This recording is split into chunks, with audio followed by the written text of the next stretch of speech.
At 0223 hours, in the still waters south of Curacao, a U.S. Navy frigate detected a radar contact moving fast for a merchant ship. Moments later, a second blip appeared. Then a third, their course directly toward the USS Zephyr. What followed was one of the most dangerous chases of the Caribbean standoff, a confrontation no one was supposed to see, but everyone would feel. This is the secret Caribbean chase between a U.S. frigate and a Venezuelan corvette. The Caribbean has always been more than just paradise. It's a crossroads of trade, smuggling, and power projection. Since 2019, Venezuela's naval forces have increased patrols to enforce their Bolivarian maritime security zone, an area extending beyond internationally recognized waters. The U.S., refusing to acknowledge those claims, responded with Operation Sentinel South, deploying destroyers and frigates to patrol the same lanes, officially to stop drug trafficking. Unofficially, these patrols served another purpose, to remind Caracas that Washington was watching. Visuals, maps showing overlapping patrol zones, footage of U.S. Navy warships departing Mayport, sailors manning radar stations. The USS Zephyr, a modernized Oliver Hazard Perry-class frigate, carried 190 sailors, a 76mm main gun, and one Seahawk helicopter. The Venezuelan Corvette, Almirante Garcia, was smaller but fast outbuilt for coastal pursuit, armed with Exocet missiles and crewed by men who had orders to assert sovereignty at all costs. By late February, both ships were operating within 20 nautical miles of each other, each pretending not to notice, yet each tracking the other relentlessly. At 0217, Zephyr's Combat Information Center detected unusual activity, 3 fast-moving returns from the southwest. They were closing in formation tight, speed 27 knots. When one of the blips split off, Zephyr's captain, Commander Daniel Reeves, knew what it meant. This wasn't a fishing convoy. Bridge, set condition 2, track all contacts. Prepare to launch Romeo flight on standby. The frigate's helicopter crew, call sign Razor 12, prepped for launch. Their mission's simple, visual confirmation. As the Seahawk lifted off, its infrared pod swept the dark surface and found the truth.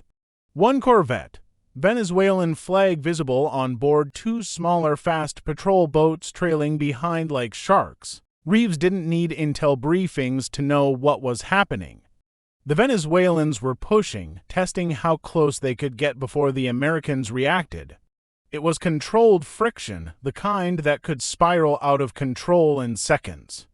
Cut to footage, CIC screens glowing, watch officers exchanging reports, close-ups of digital radar maps. At 0229 hours, the Venezuelan Corvette lit its navigation lights, a bold move, then accelerated to 30 knots, cutting across Zephyr's projected path.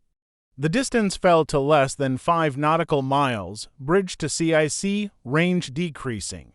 No radio contact received. Reeves faced a decision commanders train for but never want, show strength or hold fire. He ordered visible posture, deck crews to man visible stations, gun mounts unlocked, CIWS turrets trained but not targeted.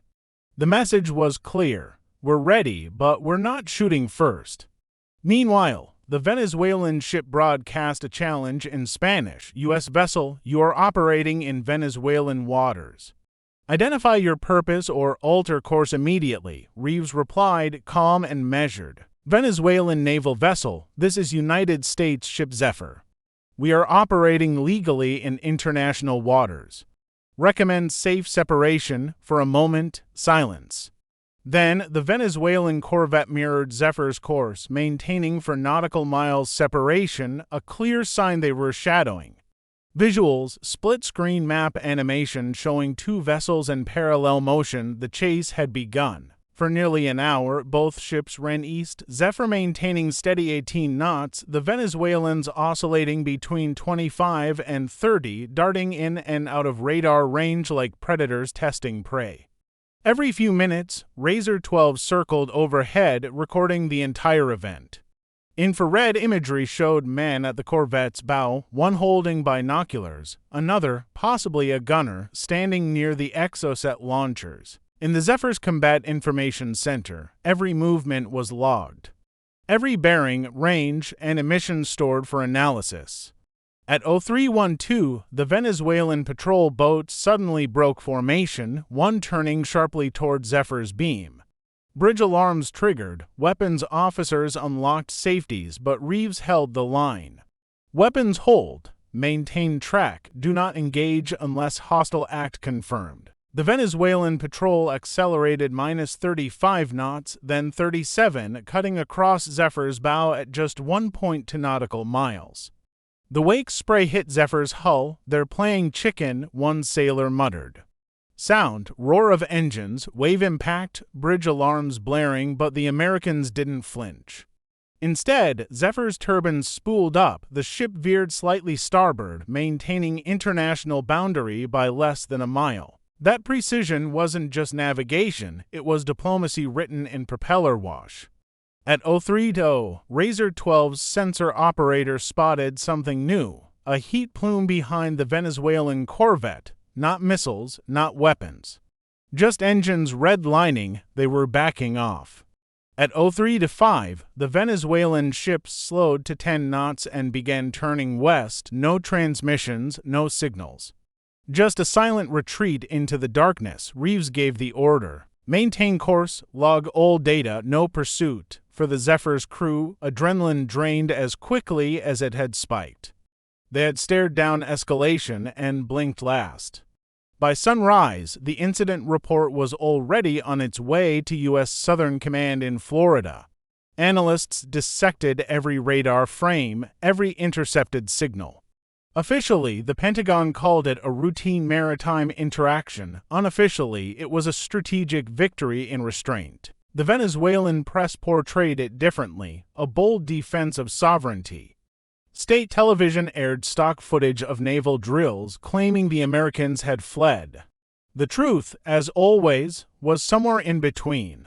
But both sides learned the same lesson in modern naval warfare. Communication is as powerful as firepower. The Caribbean chase of 2025 never made international headlines. There were no missiles fired, no wreckage, no medals. Just 2 ships, 2 crews, and a narrow stretch of ocean that almost became a battlefield. But sometimes, history doesn't change through explosions, it changes through restraint. Through the silent understanding between professionals on opposite sides of a radar screen that war is the easiest decision and peace the hardest one to hold. This was the chase that never happened, but the world is safer because it didn't.